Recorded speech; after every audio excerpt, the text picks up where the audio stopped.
Nalobat pala yung isa kong mic. Ulitin natin. Ito guys, yung blush on. Kakashow. Ba't kasi in-check Hindi ko maintindihan. Alam ko blush on to. Ganyan po yung shade. Parang invisible shade siya. Ganyan.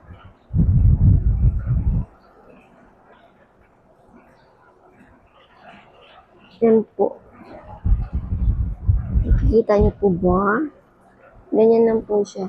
Kasi ayoko rin naman yung pula or masyadong makulay. Parang sinampal ka. Ito okay lang sa akin to. Para siyang may glitters.